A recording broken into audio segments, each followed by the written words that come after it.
پورے دن میں 5 نمازوں میں ٹائم کتنا لگتا ہے؟ اور اگر اس کی برکتوں پہ میں بات کروں نا، ابھی ہم نے شب معراج گزاری ہے، معراج کی رات کا تحفہ نماز ہے، نماز مومن کی معراج ہے۔ اللہ اکبر، میرے آقا نے معراج کی رات رب کا دیدار کیا، اور جو 5 وقت کا نمازی ہوگا انشاءاللہ اسے قیامت کے دن اللہ کا دیدار کرایا جائے۔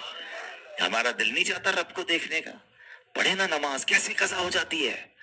اللہ اکبر، آپ ذرا غور کریں، جو 5 وقت کا نمازی ہوتا ہے نا، وہ اکثر وقت وضو میں گزارتا ہے۔ ایک نماز کی تیاری کر رہا ہے، دوسری نماز کی تیاری کر رہا ہے، ایک نماز سے باہر آ رہا ہے، دوسری نماز میں، یعنی اگر آپ سوچیں کہ 5 وقت کے نمازی کا اگر انتقال ہوگا نا، کبھی نہ کبھی تو ہوگا، ہم سب کا ہوگا، تو بہت بڑا چانس یہ ہے کہ یا تو مسجد میں انتقال ہوگا، یا سجدے میں انتقال ہوگا، یا وضو میں انتقال ہوگا، یعنی کسی اچھے کام میں اس کا انتقال کا چانس ہے۔ اور جو پورے دن میں نمازیں نہیں پڑھ رہا، سوچیں ہر وقت ایک نماز سے دوسری نماز قضا کرنے کے درمیان اس کا انتقال ہوگا۔ نہ کریں ایسا۔ ابھی آپ نے پچھلے 2-4 دن 5 دن سے ہم سب ایک واقعے میں گم ہیں، ہم سب گم سم ہیں، ہم سب کی کیفیت عجیب ہے۔ جو گل پلازا میں واقعہ ہوا، اس سے کیا پتا چلا کہ کیا اہمیت ہے زندگی کی یار؟ ہمارے مال، ہمارے دولت کی حیثیت کیا ہے؟ رات کروڑ پتی بندے سوئے تھے، صبح اٹھے تو کچھ نہ بچا۔ کس بات پر اتراتا ہے انسان؟ کس بات پر کرو فر ہے کہ میرا جاہو جلال، میرا مکان، میری فیکٹری، میرا سب کچھ؟ اللہ چاہے تو سب منٹوں میں ختم ہو سکتا ہے۔ زکوٰۃ دینے والے اس وقت زکوٰۃ لینے والے بن چکے ہیں، اور یہ پھر تو مال ہے نا یار۔ اس سے زیادہ تکلیف تو وہ ہے کہ جن کے پیارے اندر جل گئے ہیں۔ بتایا جاتا ہے 67 تقریباً لوگ شہید ہوئے ابھی تک، جو بتایا جا رہا ہے صرف 17 لوگوں کی باقیات ملی ہے۔ 50 کے قریب لوگ وہ ہیں جن کے جسم کچھ بھی نہیں ملا۔ کبھی سوچو تو صحیح کہ ان کا اس گل پلازا کے اندر تکلیف کا عالم کیا ہوا ہوگا جب ان کو راستہ نہیں مل رہا ہوگا۔ میں تو پرسوں ایک جنازہ پڑھایا، کل جنازہ پڑھایا میں نے، تو میں تو عجیب کیفیت میں ہوں۔ جب میں نے جنازہ پڑھا، ہزاروں لوگ تھے، آنکھیں اشک بار تھیں، بارش بھی برس رہی تھی، ایک عجیب روحانی منظر تھا۔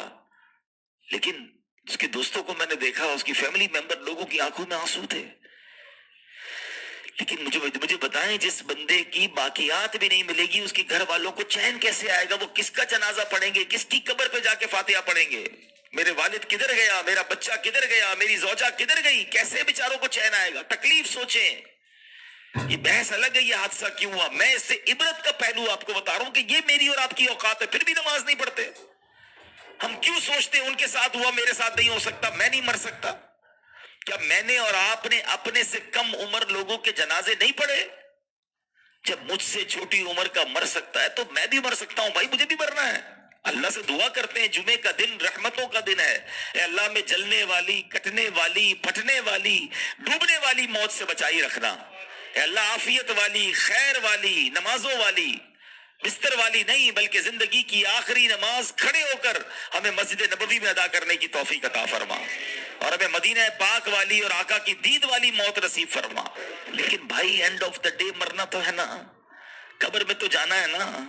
کیسے نماز کے بغیر زندگی گزار رہے ہیں؟ کیسے جواب دیں گے؟ قرآن کہہ رہا ہے یہ منافقوں کا طریقہ ہے، الذین هم عن صلاتهم ساہون، جو لوگ اپنی نماز سے غافل ہیں۔ ہم کیسے غافل ہو سکتے؟ پلیز، اب تو شعبان آ گیا، اب